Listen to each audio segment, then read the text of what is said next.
April 2025 रोजी संपूर्ण देशभरामध्ये सर्वच रामभक्त हे रामनवमीचा उत्सव साजरा करत असताना पाहायला मिळाला आणि म्हणून आपल्या अहिल्यानगर शहरामध्ये देखील आपल्या सर्वांचं कर्तव्य आहे की तितक्याच उत्साहानं आपल्या शहरामध्ये देखील हा रामजन्मोत्सव साजरा झाला पाहिजे आणि त्याच्याकरता सालाबादप्रमाणे आपली एक चांगली शोभायात्रा, चांगली मिरवणूक आपली छत्रपती शिवाजी महाराजांच्या मूर्तीपासून तर दिल्ली गेटपर्यंत आपलं हे नियोजन हे सातत्याने दरवर्षी केलं जातं.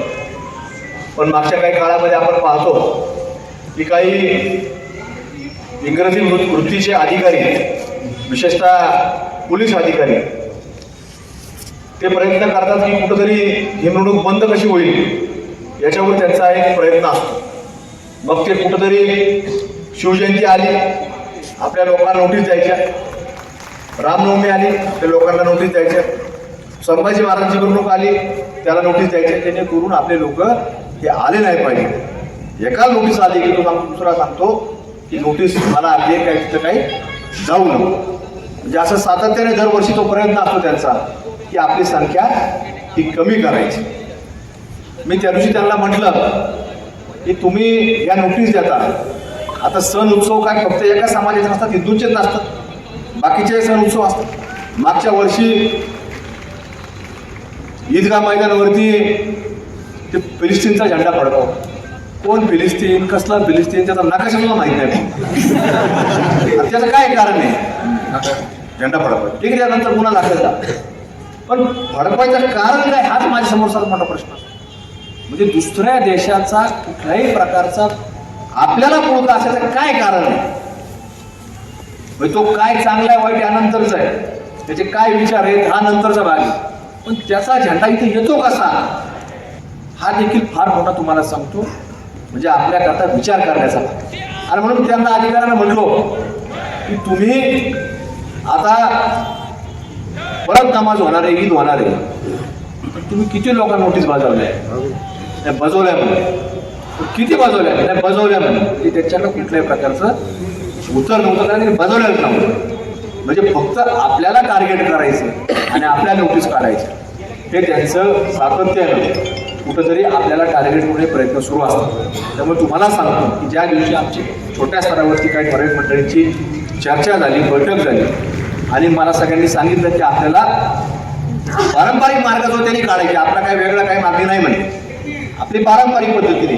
आणि त्या दिवशी आपण सर्वांनी मिळून सगळ्यांच्या विचारानं आपण घोषणा देखील केली आहे की प्रभू रामचंद्रांची रामनवमी, राम जन्मोत्सव ज्या दिवशी जो आहे त्या दिवशी आपले मिरवणूक आपली जी निघणार तर ती छत्रपती शिवाजी महाराजांच्या मूर्तीपासून असणाऱ्या आपल्या मायवडा परिसरातून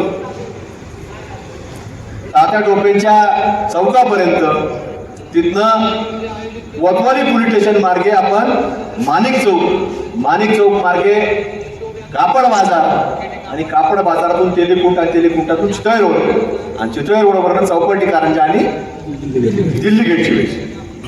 आणि माझं म्हणणं आहे की जो पोलिसांचा अट्टहास आहे की कोतवालीच्या पासून नको, म्हणजे कोतवाली पासून जर लोक सुरक्षित नसतील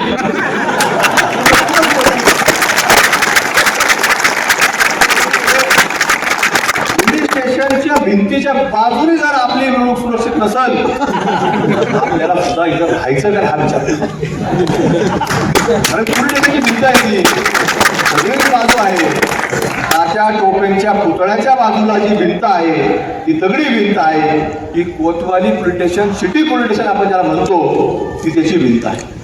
आणि मग तिथून जर आपण सुरक्षित जाणार नसेल तर आपण मिरवणूक काढायच्या. हा देखील पोलिसांसमोर, आपल्या समोर आव्हान नाहीये, ते पोलिसांसमोर आव्हान आहे की कोतवालीच्या शेजारून कसं जायचं. तिथे जर त्यांना भीती वाटत असेल इथून गेल्यावर काहीतरी होईल, हे पोलिसांचं अपयश आहे. हे आपलं कोणाचंही अपयश नाही, ते पोलिसांचं अपयश आहे. आपल्याला त्या प्रकारचे विचार करण्याची आवश्यकता नाही. विचार प्रशासनाने करायचा आहे, त्यांच्याकडे पोलीस बळ आहे, पोलीस दल आहे आणि धुडगूस घालणाऱ्या अवलादी या कोणाच्या असतात हे देखील त्यांना माहिती आहे. आवडाची आवडायच्या सोडून ते आपल्या सांगतात तिकडून नका जाऊ, तिकडून जा, इकडून नका जाऊ, तिकडून जा. अरे कोतवाली पासून कुठं सुरक्षित आहे कुठला स्पॉट नसतो. आणि जर त्यांनी सांगावं की तुम्ही तुमचे संपूर्ण आपल्या हिंदू बांधव उभा करावं, तर आपल्याला इथे संरक्षण द्यावं, तर आपण सुद्धा सगळेजण देऊ, काही हरकत नाही. आपण सगळ्यात उभा राहू, आपण ती मिरवणूक पुढं काढून देऊ, त्यांनी भिंतीच्या आतून थांबावं. आपलं काय तुम्हाला जरी कोणी तुम्हाला सांगतो की सांगितलं की इकडून करा तिकडून करा, आपलं एकदा ठरलंय ते सगळ्यांच्या विचाराने ठरलंय ना, कोतवालीपासूनच जाणार ना. आपली जी चर्चा आहे तो नकाशा आहे तर आपण कोतवाली टाकला, आपण कुठलाही चौक टाकला, कोतवाली पोलीस स्टेशन मार्गे आपल्याला जायचं. ते जे म्हणतात तिकडून जाणार नाही, आपण कोतवालीच्या मार्गाने जाणार, एवढं लक्षात ठेवायचं.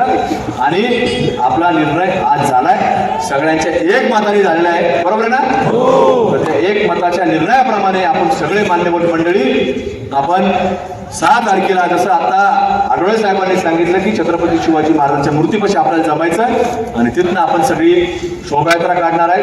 आपली प्रभू रामचंद्रांची मिरवणूक त्या मार्गे निघणार आहे. आपल्या सोशल मीडियावरती काही जर बदल त्याच्यामध्ये असेल त्या प्रकारे संदेश येईल. आपण सर्वांनी तो दिवस आपण सर्वांनी आपल्याकरता राखीव ठेवा. आपले मित्रमंडळी असतील, आपण सर्वांनी तिथं येण्याकरता आपण तेवढा दुपारनंतरचा वेळ हा रात्रीपर्यंत, आणि आपल्या आजच्या बैठकीच्या माध्यमातून मागणी देखील असणार आहे की मिरवणुकीचा टाईम जरी 10 वाजेपर्यंत असला तर आपली पोलीस विशेषतः आमच्या कोतवाली पोलीस स्टेशनला विनंती आहे की त्यांनी रात्री 10च्या ऐवजी 2 तास वाढवून द्यावे, 12पर्यंत आपल्याला परवानगी द्यावी.